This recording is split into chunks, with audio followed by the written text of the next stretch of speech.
Hey there, you bosses and business owners and home service providers of the world. Thank you so much for joining me on this video and audio. If you are a business owner that is using text messages, then this absolutely affects you. Then you might be going through this whole registration process called A2P10DLC. Now, let's be honest. It does to some extent seem unnecessary. It seems overwhelming. It seems stressful, especially when you're trying to run a business, and especially when it comes to something that affects such an important communication channel between you and your customers. Now, this registration process can be tricky, but don't worry, because by the end of this video or audio, I'm going to share with you some of the top mistakes that you can avoid so that you can process your registration from start to finish as smoothly as possible. Now, we do have to have a little disclaimer here. I am not an attorney. This is not legal advice. Any content given in this video or audio is just meant to help you get a starting point to help guide you in the right direction. If at any point you have any problems or questions, please contact legal counsel to make sure you dot your I's and cross your T's.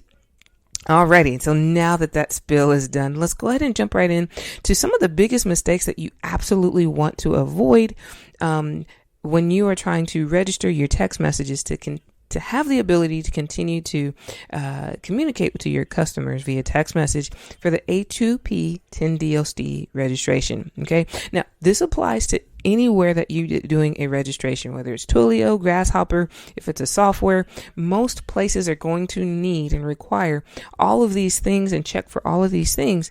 So be sure to hang tight, okay, till the end. Take a note if you have to, okay? So number one mistake to avoid is missing pieces. Guys, every detail counts. The first thing you're going to have to do is you're going to have to create a business profile. With that being said, make sure you have accurate business information. This is the business profile is a first preliminary step where they do a research to confirm that your business is legitimate.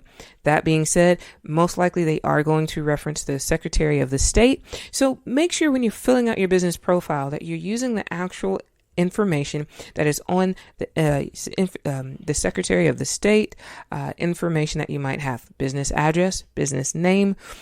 Be sure every period is correct. Every comma is there. Be sure to match that as easily as possible.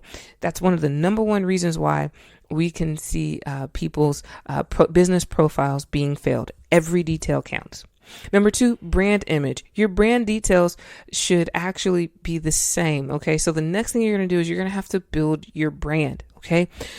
So what that means is you want to make sure that matches when you submit your actual information. Registering your brand is a secondary part of the process. So make sure that you're properly saying if you're incorporated, a sole proprietorship, if you're a public entity, if you're a private entity, be sure you have all that information correct. All right. Your message mantra. Okay. Each carrier has its own rules. So make sure that your messages play very nice. Okay. Make sure that you're actually avoiding some of the high risk messages that they will not send, that carriers do not like. For example, anything about loans, anything about mortgage, anything about gambling, drugs, any of these type of messages, please avoid these, because if you try to send messages about this, you're risking getting automatically shut down. Cash check. What that means is make sure you have a card on file when you do your registry. The reason why is there are registration fees that are not being charged by your service provider. These are being charged by the carriers for the registration. Fees do vary depending on what you are submitting for. So be sure to have a card on file. Be sure that, or if you're using something like Twilio, be sure that you actually have credits inside of your Twilio account. Okay. Technology. Okay. Technology, guys, it happens sometimes. Everyone is rushing to get their registration in. So be patient. Sometimes if you're having trouble and you're actually going through your registration and it doesn't get submitted all the way, try not doing it during the day. Sometimes we'll do registrations at night or early in the morning before there's a bunch of traffic of other businesses trying to register their campaign. All right, next thing. Let's get to the next thing. We're talking about web wisdom, okay? I call this web wisdom. Pretty much what that means is one of the things that they are going to check is not actually only how you fill fill out the form, they're going to actually be looking at your website. And when I say web wisdom, what that means is they're going to be looking at what's called your privacy policy. We have seen people get rejected for not having a privacy policy on their site, and it definitely can cause problems. You want to make sure it's easily visible and that it's updated.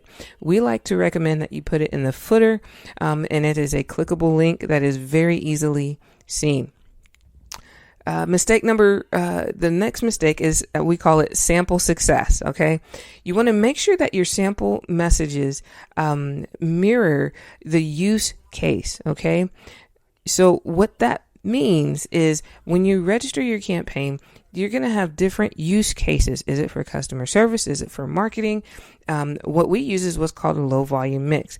Make sure the messages match the use case. For example, if you're saying that you're a customer care and then your sample text message says something like you're sending a code for them to opt in, right?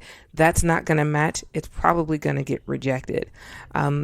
So be sure that your sample messages, if you're sending out URLs also, be sure to send an example of the website that you send or the URL that you're actually going to send in your sample messages. Also be sure to display your company name as well. The next thing you want to talk about is you want to make sure you have an easy exit, okay? You want to make sure you have opt-out language in your messages, especially in at least one of your sample messages. It's absolutely crucial. You want to empower your audience. You want to empower the people on your list. Give them a way to opt out. If they no longer want to hear your message, don't hear it, okay? And lastly, be patient, okay? Some of these things can take time. The registration process that we're seeing can get approved anywhere from 4 days all the way up to 6+ weeks. Sometimes you never can tell. So just be patient. Make sure all these things are in place. When another bonus tip is when you're doing your registry, include screenshots of your privacy policy and of your web form. And that will absolutely help you get approved faster. Make sure your web form has express written consent, okay? It's very, very important to have that express written consent on anywhere that you capture information for your website. So again, I know I just spit out a mouthful. If you need to go back and rewind the video or the audio, please go ahead and do so. I promise you it will save you a ton of heartache as you're going through this process. If at any point you become overwhelmed, we try to help make this landscape be a breeze for you getting through this process. We try to make it be easy. If this is something that you need help with, you need an audit, you need some free resources, tips, or tools, or if you want us to hand over this whole process and you'd like us to manage it for you, we'd be more than happy to do so. Feel free to visit us at protectmyphonerep.com.